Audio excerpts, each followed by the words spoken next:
نحمده ونصلي على رسوله الكريم أما بعد فأعوذ بالله من الشيطان الرجيم بسم الله الرحمن الرحيم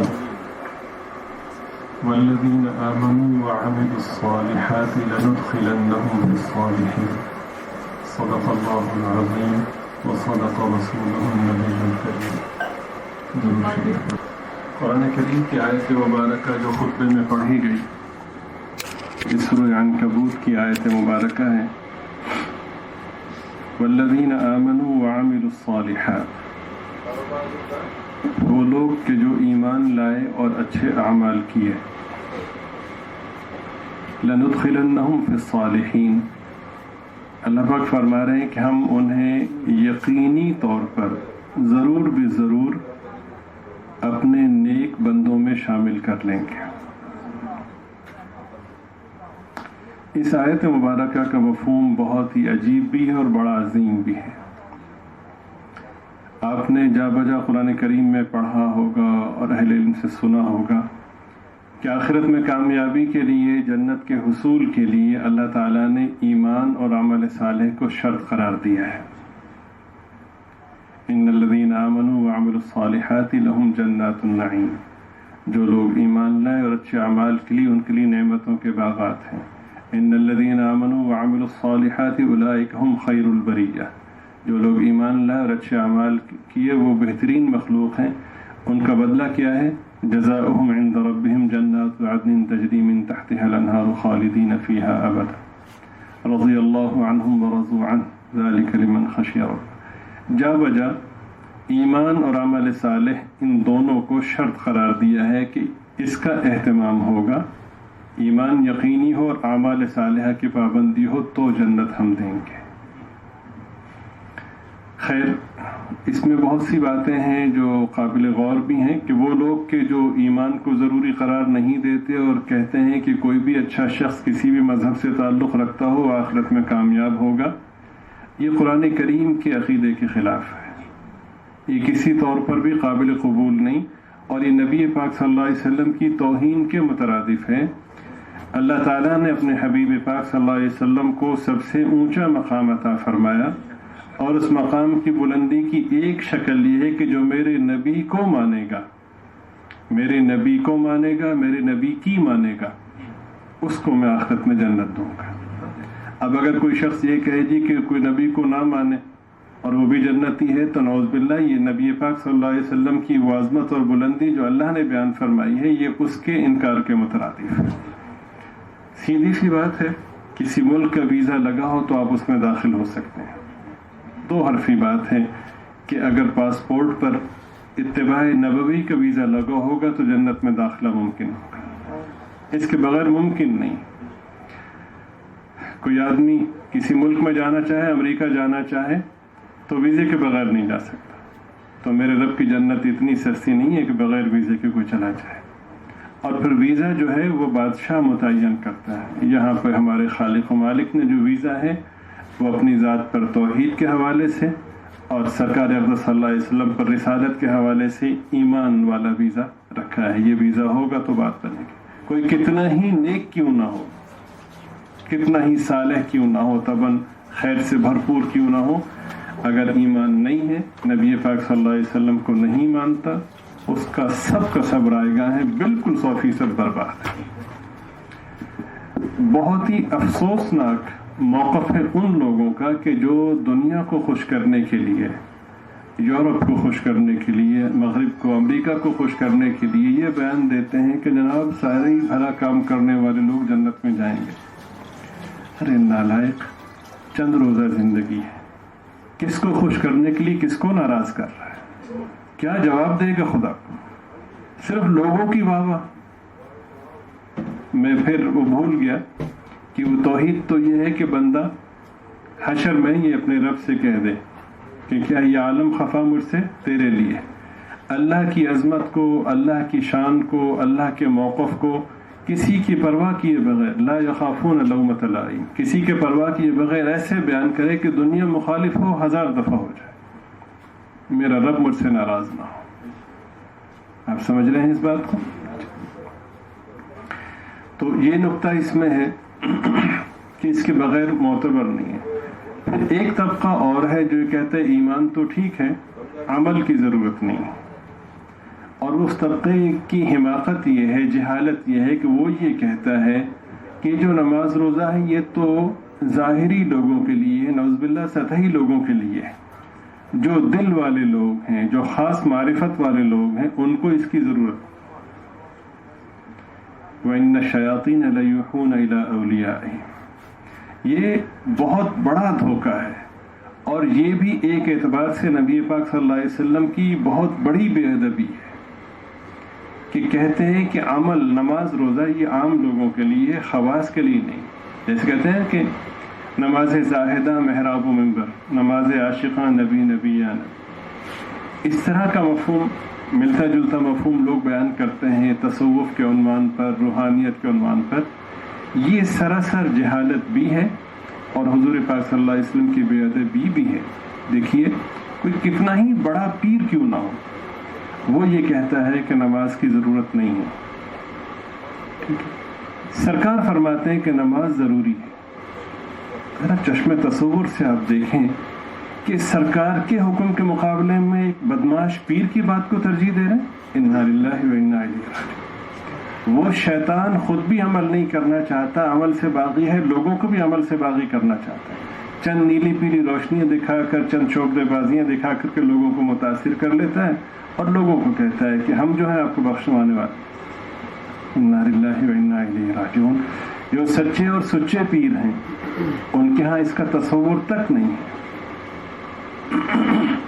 حضرت سیدنا عبد القادر جیلانی رحمۃ اللہ علیہ تاریخ اسلام کے ایک درخشاں بزرگ نہیں، ایک درخشاں تاریخ، یوں سمجھے کہ عہد ہیں، ایک روشن عہد ہیں.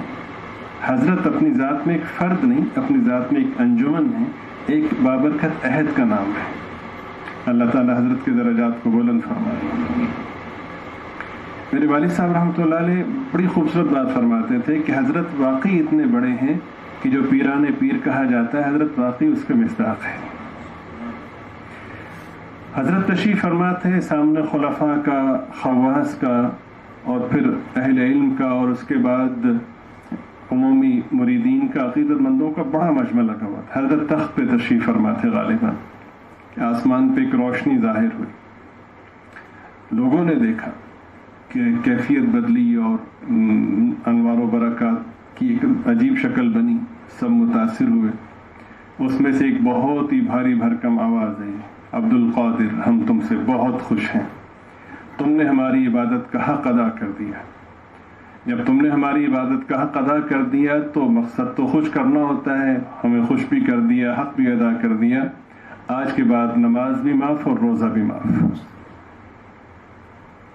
ہم جیسا کوئی نالائق ہوتا یہ تو بہت بڑی بات ہے. ویسے ہی شیطان آ کے کان میں پھونک مار دیتا اور چیچے وطنی کی کوئی بات بتا دیتا کہ کل ایسا ہوگا، تو ہم تو وہیں بیوقوف پاگل ہو جاتے ہیں. سمجھ رہے؟ یہاں پہ ہزاروں لوگ گواہ دیکھ رہے ہیں. اللہ اکبر، اللہ اکبر. اللہ پاک فرماتے ہیں کہ پھر میں آنکھ بن جاتا ہوں جس سے وہ دیکھتا ہے، میں زبان بن جاتا ہوں جس سے وہ بولتا ہے. حضرت نے یہ بات سنی اور سیکنڈ کے کروڑویں حصے میں حضرت نے فیصلہ کیا. حضرت نے سوچا کہ اگر کوئی عبادت کے ذریعے سے اللہ کا حق ادا کر سکتا ہے تو سرکار سے بڑھ کر کوئی نہیں کر سکتا. اگر کوئی اللہ کو خوش کر سکتا ہے تو میرے آقا سے بڑھ کر کوئی خوش نہیں کر سکتا. اگر اللہ کو خوش کرنے کی بنا پر اور عبادت کا حق ادا کرنے کی بنا پر نماز روزہ معاف ہوتا تو سب سے پہلے میرے نبی کو معاف ہوتا. ہم دیکھتے ہیں کہ پوری حیات طیبہ میں سرکار اقدس صلی اللہ علیہ وسلم کو ایک بھی نماز معاف نہیں ہوئی، حالانکہ آپ محبوب ہیں، حبیب ہیں، آپ وجہ تخلیق کائنات ہیں، خلاصہ کائنات ہیں، سید البشر ہیں، سید الانبیاء ہیں، سید الملائکہ ہیں. اتنے اعلیٰ ترین اعزازات کے جن کے بارے میں آدمی کہہ کہہ کے تھک جائے تو مجبوراً یہ کہنا پڑتا ہے کہ اللہ کے بعد آپ ہی آپ ہیں. اتنی بڑی ذات کو نماز میں معافی نہیں دی گئی. تکلیف ہوئی اس میں بھی معافی نہیں دی گئی. اتنی تکلیف ہے کہ چل نہیں سکتے, اٹھ نہیں سکتے, حکم ہوا کہ آپ بستر پہ نماز پڑھ لیں. تھوڑی سی ہمت ہوئی, معمولی سی ہمت, ہم معمولی سے سر درد پر نماز چھوڑ دیتے ہیں. تھوڑی سی ہمت ہوئی, کتنی تھوڑی, تنہا اٹھ نہیں سکتے, اتنی معمولی سی ہمت کہ 2 آدمی ہوں تو شاید میں چل سکوں. بلایا گیا, سرکار اقدس صلی اللہ علیہ وسلم کی خدمت میں 2 آدمی حاضر ہوئے. تو آپ صلی اللہ علیہ وسلم کے دونوں طرف وہ کھڑے ہوئے, آپ صلی اللہ علیہ وسلم نے سہارا لیا. 2 آدمیوں کا سہارا ہے. ضعف اور نقاہت کا عالم یہ ہے, بیماری کا غلبہ اتنا ہے کہ 2 آدمیوں کے سہارے کے باوجود جب آپ چل رہے ہیں تو زمین پہ قدم ٹک نہیں رہے, گھسٹتے ہوئے آ رہے. فرمایا لے چلو, مجھے لے کے چلو. حضرت آپ تو سب سے بڑے. نہیں, اس حالت میں بھی ہمیں ہمارے رب نے نماز کی معافی نہیں دی.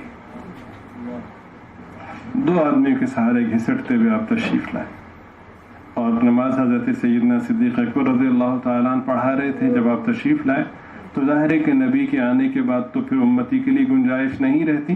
حضرت سیدنا صدیق اکبر رضی اللہ تعالیٰ عنہ نبی پاک صلی اللہ علیہ وسلم کے بتائے ہوئے ضابطے اور اصول اور تعلیم کے مطابق پیچھے ہٹ گئے. باقی ماندہ نماز آپ صلی اللہ علیہ وسلم نے خود پوری فرمائی.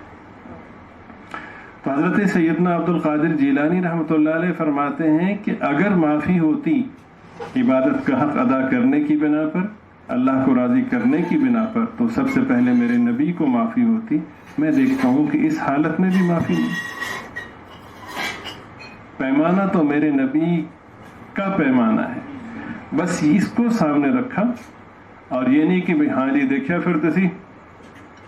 ہم ایک دفعہ بس میں جا رہے تھے, پرانی بات ہے, ایک لہیم شہیم لمبا تڑنگا آدمی ایران توران کی لمبی لمبی چھوڑ رہا تھا. اسی اس طرح کیتا, اسی اس طرح کیتا. اب لوگوں کی عادت ہے, بڑی توجہ سے سنتے ہیں. کوئی آدمی جتنا جھوٹ بولے, ہمارا مزاج ہے کہ ہم اس کو پسند کرتے ہیں. اور راتی میں 4تھے آسمان پہ گیا, ایک پیر سے کھڑے ہو کے 2:21 میں اینا پڑھیا وغیرہ. واہ واہ بلے بلے جی. اب وہ لوگ ہیں کہ سنتے چلے آ رہے ہیں. تو ایک آدمی نے پوچھا کہ سرکار اپنا نا کی ہے. وہ خبیر کہتا نا دا کی پوچھا, شادی کہہ رہا کر. میں دور فٹے مت, نماز نہ روز. یہ اللہ کی طرف سے سزا ہے کہ جب نبی کو چھوڑیں گے تو جاہل لوگ ہمارے سردار بنیں گے. نہ نماز کا پتہ, نہ روزے کا پتہ, نہ غسل کا پتہ. انا للہ و انا الیہ راجعون. حضرت نے ظاہری, اگر حضرت فرماتے نعوذ باللہ, ممکن حضرت فرماتے دیکھا بھائی, تو ہزاروں لوگوں نے دیکھا کہ ہم نے خود اپنی آنکھوں سے دیکھا. حضرت فرمایا ان لوگوں کو راضی نہیں کرنا, اس رب کو راضی کرنا ہے. حضرت نے فوراً فرمایا کہ لا حول ولا قوت الا باللہ, اعوذ باللہ من الشیطان الرجیم. اور فرمایا کہ یہ آواز اللہ کی طرف سے نہیں ہے, اس لیے کہ غیب کی شکل میں آنے والی وہ آوازیں کہ جو میرے نبی کے ضابطوں کے خلاف ہوں, وہ شیطانی تو ہو سکتی ہیں, رحمانی نہیں ہو سکتی. یہ کلیہ بیان فرماتی. پسے دیوار, پسے پردہ آنے والی آواز یا جملہ, ہمارے کان میں کوئی شیطان موت جائے بس بڑا ولی ہے. لا حول ولا قوت. ایک آدمی یہاں پہ آئے, انہوں نے بتایا کہ جی مجھے الہام ہوتا ہے, تم یہ کر لو, تم وہ کر لو, تم فلاں کر لو, تم فلاں. میں کہا تم تو بیمار ہو, بیمار آدمی کی رائے تو ویسے معتبر نہیں, جاؤ اپنا علاج کرواؤ. الہام ہوتا ہے, نالائق کہیں.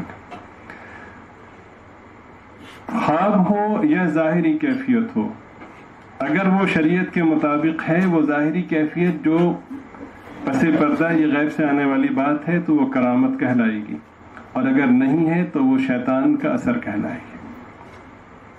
جیسی حضرت نے فرمایا اعوذ باللہ من الشیطان الرجیم, تو وہ ساری کی ساری جو روشنی تھی, جو ایک دم وہ فریم سا بنا تھا, وہ سب کا سب چھٹ گیا. ایک دم جیسے کوئی ناکام ہو جاتا ہے نا, سارے اس کے تمبو شمبو گر گئے. تو وہ پیچھے ہٹا اور اس نے کہا کہ عبد القادر آج تم بچ گئے, اور اپنے علم کے ذریعے سے بچ گئے. حضرت نے جب یہ جملہ سنا, علم کے ذریعے سے بچ گئے, تو ایک دم چونکے, اور حضرت فرمایا اوہ اس نے دوسرا حملہ کیا. آپ لوگ سمجھے نہیں, اس نے بہت بڑا حملہ کیا. حضرت نے فوراً فرمایا کہ نہیں, اپنے علم کے ذریعے سے نہیں, خدا کے فضل سے بچو. اور یہ اس لیے تھا کہ حضرت باوجود اعلیٰ ترین عالم ہونے کے، بہت ہی بڑے عالم ہونے کے، حضرت نے کسی اللہ والے کے جوتوں میں بیٹھ کر صحبت اختیار کر کے اپنی تربیت کروائی تھی۔ اس تربیت کا نتیجہ تھا کہ اتنے بڑے بڑے منفی حملوں سے بچے۔ پہلا حملہ ہوا تو اس کا جواب دیا، ساتھ ہی اس نے حملہ کیا۔ ہمیں کوئی کہے جی سرکار بڑے بڑے عالم ہم ایسے پھول جاتے ہیں، ٹھیک ہے، انسان بڑا کمزور ہے، تعریف پر خوش ہوتا ہے اور تنقید پر ناراض ہوتا ہے۔ ہزار کا نہیں مجھے فرق نہیں پڑتا، سب سے زیادہ اسے ہی فرق پڑ رہا ہوتا ہے، وہ اوپر سے کہہ رہا ہوتا ہے۔ تو اللہ تعالیٰ نے ایمان اور عمل صالح ان دونوں کو شرط قرار دیا ہے۔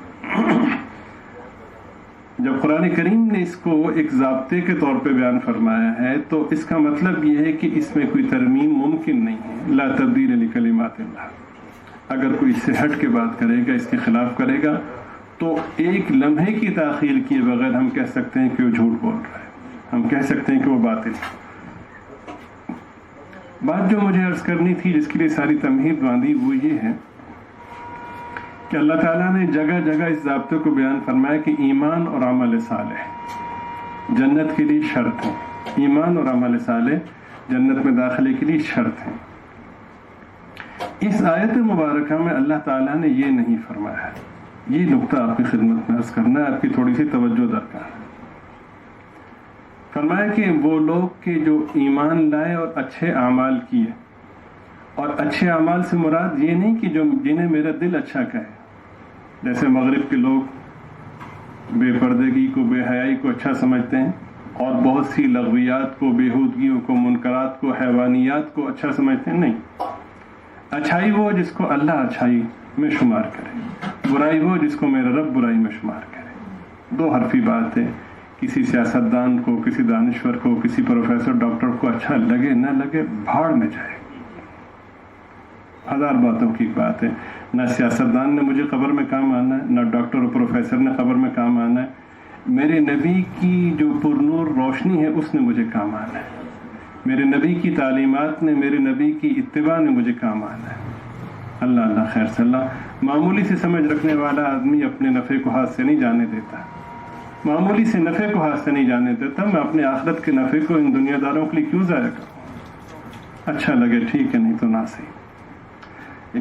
ایک صدا لگانا ہے، وہ لگا رہے ہیں۔ اللہ کرے کہ مجھے بھی یہ سبق یاد ہو جائے، سامعین کو بھی یاد ہو جائے، اور اللہ تعالیٰ اخلاص سے عمل کی توفیق عطا فرمائے۔ انشاءاللہ اسی تسلسل میں اگلی نشست پہ بات ہوگی۔ اللہ تعالیٰ کہنے سننے میں اخلاص نصیب فرمائے، نفس و شیطان کے شر سے ہماری حفاظت فرمائے۔ وآخر دعوانا الحمدللہ رب العالمین۔